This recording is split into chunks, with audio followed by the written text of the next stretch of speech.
When it comes to giftedness and identifying our gifts, we don't want to get too stuck on the levels of classification or going down rabbit holes about different styles or categories about what it might say about having a specific identity. We don't want to fix ourselves further into the density of categories that are ultimately tied to a specific historical moment.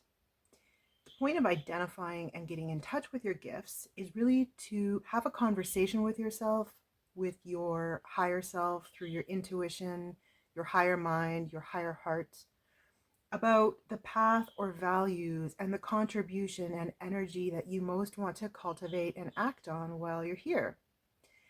In other words, we do this exercise as a way to fully embody the present moment, to bring all of our energy into the present moment, and to use this to help imagine the future or futures that we want to activate. And what does it mean to activate a specific future? It's a way of bringing yourself up to a higher timeline, a higher frequency.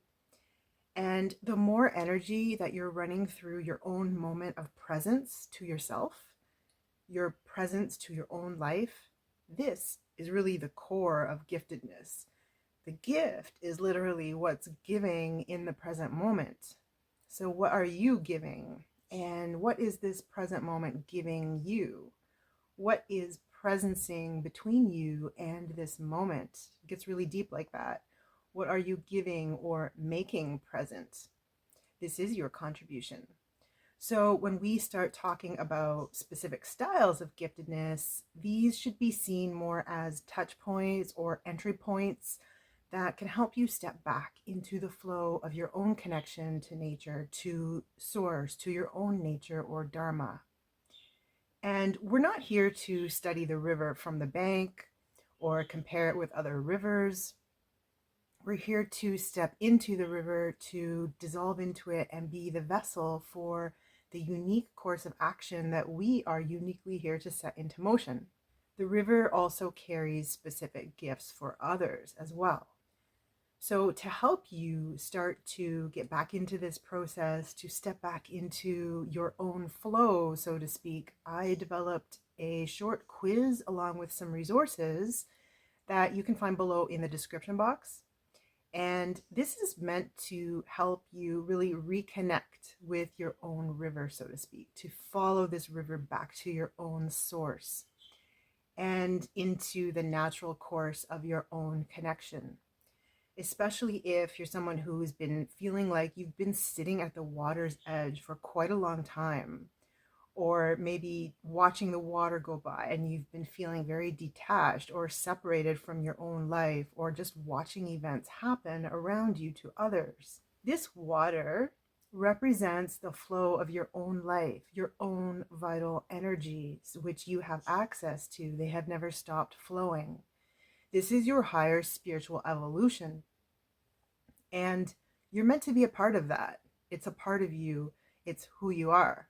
Once you're part of this river again, once you re-embody the vital flow that is your own nature, everything can change.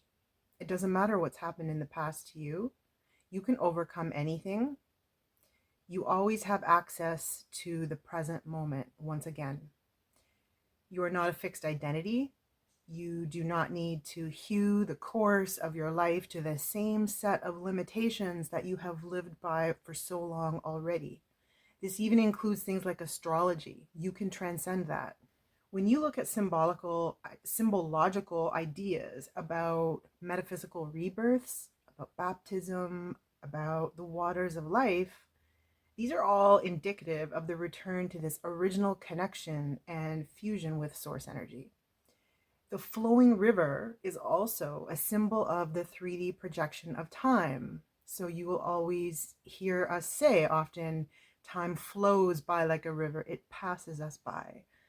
The river works as a representation of energy moving through a space-time.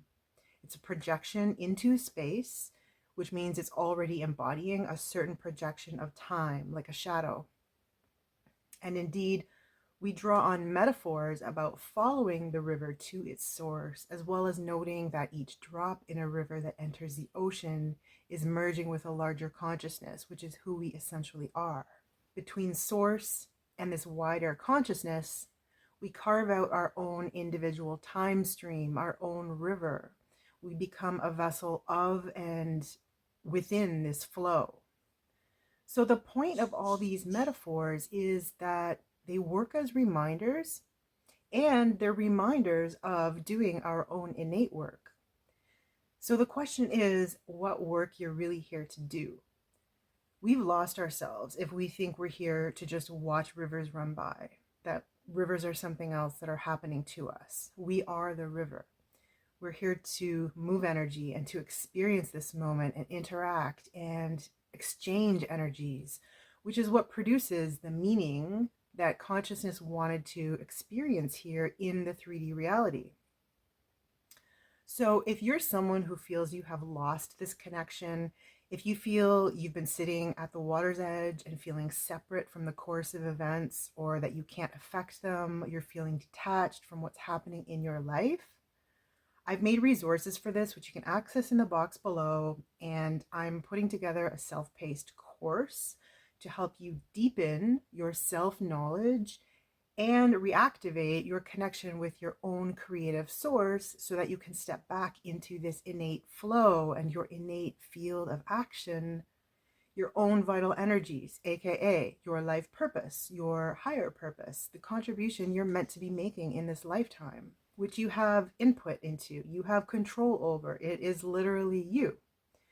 So you'll also have access to a community cohort with like-minded others who have gone through this course or at the same time as you. And if you're interested, you will be guided through all of this process in the link below, where you can just get started immediately. Now, I've put a lot of work into these resources, into this guidebook and the course in development. It all draws upon everything that I've been writing and speaking about over the past 6 months or more, and bringing it all into a much more accessible format that you can use in a more direct and practical sense, along with joining others who, again, are going through similar self-development work. Now, giftedness and identifying and using and developing our gifts, it's one of those areas that can sound really obvious, maybe, until we notice just how much we actually don't understand it, how much we don't actually have a tangible hold on the registers that are working inside of us that we need to access, or how little we know in the way of navigating our way around these kinds of innate maps, if you will. When you receive a sign from the universe, you want to know how you're meant to interpret it. And one of the best ways to do that is to really start with knowing the kinds of maps and directions that you were given with when you came into this lifetime. And we're never really taught how to access or interpret those. And that's kind of what this training is all about. So if you know this is where you're at and this is all resonating with you, you know what to do.